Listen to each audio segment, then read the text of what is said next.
is that it's not just a money book. It's a life success book. It's not just about finances. It's about personal growth, personal success. It's about life success overall, not just money. So we're going to get to that in just a minute. Let me check this. Oh, I want to say this too, before I forget. I might mention this in Distinction 6. My wife and I were at almost like a thrift store auction, a place where we do some business. And this book was there. And Mr. Bradley, you might want to pick this one up. Written in the 1800s. How many of y'all have books from the 1800s? All right, now there's a goal for you from Keith Cameron Smith. Find some old books. Now, some of them are going to be hard to read because people 150 years ago, they had better English than we have today. They spoke better than we speak today in 2025. But here's the title of this book, and you can find it online. I'll look them up. They're like $100, $175, depending on condition. I bought this at a thrift store, basically. Like it was an auction, actually. I bought it for $5. But it's called The Royal Path of Life. Just listen to those words. The Royal Path of Life.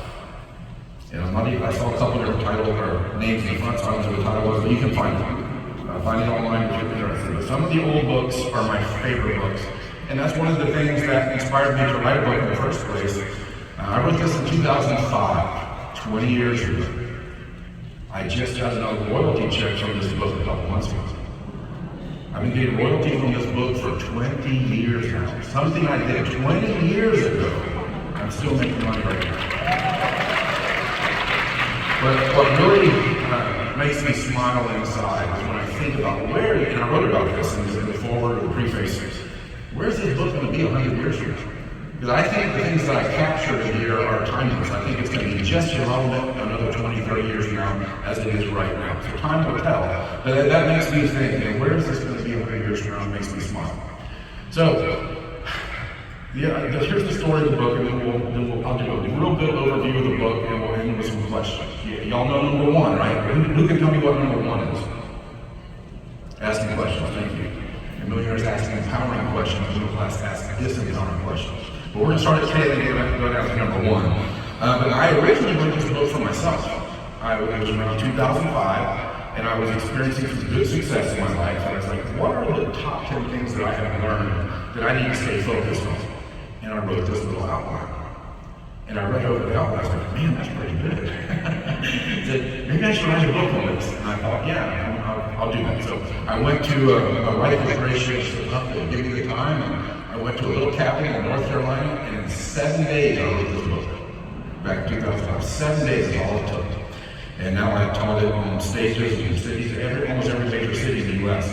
from about 2005 to about 2015. And from 2015 to now, I haven't done a whole lot with this because you'll see we have 7 children. We've been married 27 years. So that just gives you some more info about who I am. But seasons change. Seasons what? Change. Yes, they do. And for some of you here, I can feel that sense that your season is changing. Your cycle is changing. Have you noticed in your life sometimes, you might be a little older to notice this, that life runs in cycles. And some of you might be entering into a new cycle of energy or timing or destiny or purpose or whatever you want to call it. And I feel like that's happening with me, and I definitely feel like there's a sense of that in this room very strong to me. So let's see. So I have never used a stylus. I always use a whiteboard or a flip chart. Let's see. All right, this works. Cool. Technology. Are you ready? If you're ready, say I'm ready. I'm ready. All right, here we go. Top 10 distinctions between millionaires and the middle class. Distinction 10 is this. Millionaires think long term, the middle class thinks short term. Now, in this distinction, I break society down into 5 groups of people. They are the very poor, the middle class, the rich, and the very rich. Now, each group of people thinks very differently about money. For example, very poor people think day to day. Poor people think week to week. Middle class, what goes there? Month to month. Now, let's just stop for a second. Did you hear your voices? Did you feel your energy? Month to month. Not a lot of life there, not a lot of energy there. We'll show you why in a minute. But rich people, they think year. Did Did you hear your energy there? Did you hear your voice? Rich people think how? Year to year. You feel that. Does it feel better to you to think about paying for your life a month in advance or paying for your entire lifestyle a year in advance? So rich people think year to year, and very rich people think decade to decade. Now, how do I clear this, Wayne? How do I, like, if I want to go to the next page? Can I swipe? Oh, I just swiped. Okay. Man. Thank you, Wayne. So, very poor. Actually, yeah, there it is. Okay, let's leave that up there for just a second. So, in these 5 groups of people, there are 3 primary goals, and they are divided right here and right here. The very poor and poor have a goal, a primary goal for survival. I just want to survive. The middle class people have a goal for comfort. I just want to be comfortable. But there's a much better goal, much more inspiring, powerful goal that you find in the rich and the very rich. And that primary goal is freedom. What is it? Freedom. Freedom, thank you. So very poor people have the goal of survival, middle class people have the goal for comfort, and rich and very rich people have the goal for freedom. Why is this important? Because seek and you will find. That's a deeper truth than most people realize. You get what you look for in life. If you seek to survive, you will. If you seek to be comfortable, you will be. But if you seek freedom, you will find it. It just takes longer to create freedom than it does to find comfort or survival. That's why millionaires think long term. Now there's 2 primary mentalities here, right here. The very poor and middle class have a scarcity mentality. The rich and the very rich have an abundance mentality. What kind of mentality? Abundance. The abundance mentality is the truth. The scarcity mentality is the lie. The scarcity mentality says this: there's not enough. There's not enough for everybody to have more than enough. There's just not enough. The abundance mentality is the truth, and it says there's more than enough for everyone to have more than enough.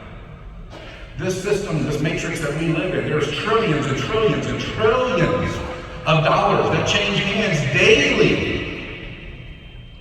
And most of us in here, we find we can just learn how to pull a couple $100,000 out every year. Right? And there's trillions traded every single day. There's more than enough. But where's your mentality? What's your primary goal? Has your goal been to survive and be comfortable? Based on the scarcity mentality, the lie that there's not enough? Or has your goal been freedom based on an abundance mentality, based on the truth that there is more than enough for everyone to have more than enough? Now in this distinction too, if you've read the book, you most of you have read the book, right? Let me say, who's read the book? The majority of you, okay, great. In the book I also say that this is not just about money in this distinction. In your spiritual life, you want to think long term. Have you contemplated eternity? That's a long time. In your emotional life, in your mental life, think long term in your mental life. What would you like to spend the next years of your life thinking about, learning about, growing mentally? In your emotional life, in your relationships, think long term. If you do, you'll come at your relationships more from a win-win perspective instead of what can I get from them. If you have a short-term mentality in your relationships, your emotional life, you're going to be looking at people as a means to the end, like what can I get from them? But if you have a long-term mentality in your emotional life, in your relationships, you're going to be looking at things, where can we go together over the next 5 years? And you'll have a much better relationship, deeper, more fulfilling relationship when you think long-term in your emotional life. So spiritual, emotional, mental, your physical life. You're going to be healthier next year than you are now, or not as healthy? Where are you going to be in 5 years with your physical body? So think long-term in every area of life. Every area of life is intricately connected. And every area of life affects the other areas. I'm looking for a clock. Do I have a clock up here? No. All right, well, you just give me a wave or something when I have about 10 minutes. But I'm going to share something else real quick out of the top 10 distinctions between dream fulfillers and dream killers.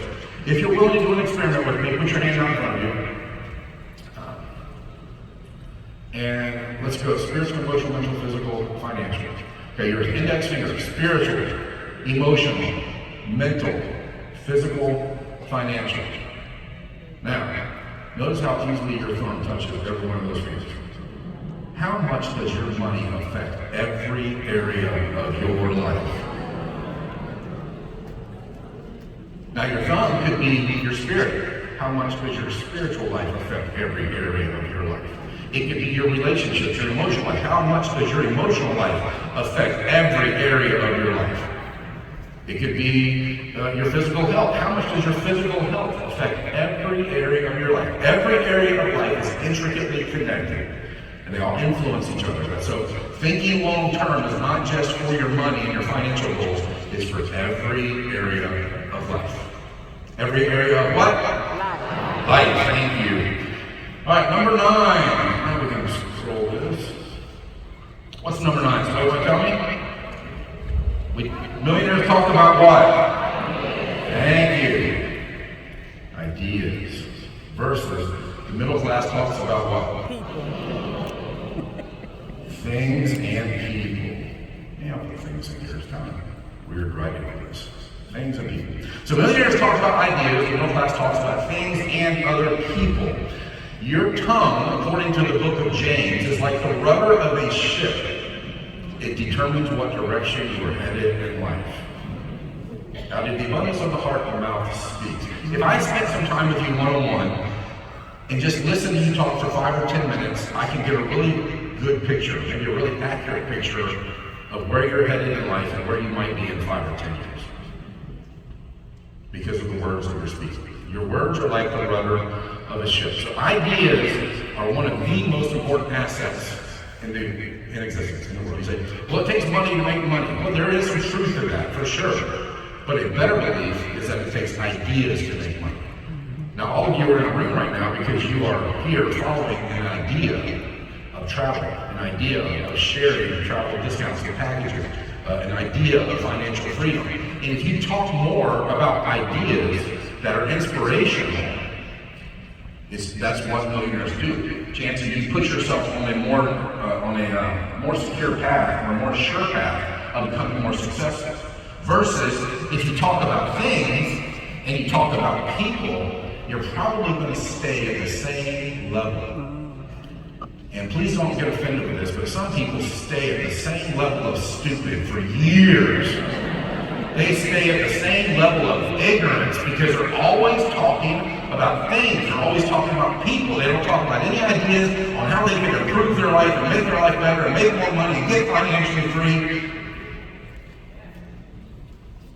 Talking about things and people is living a reactive life. From a certain perspective, there are 2 types of people.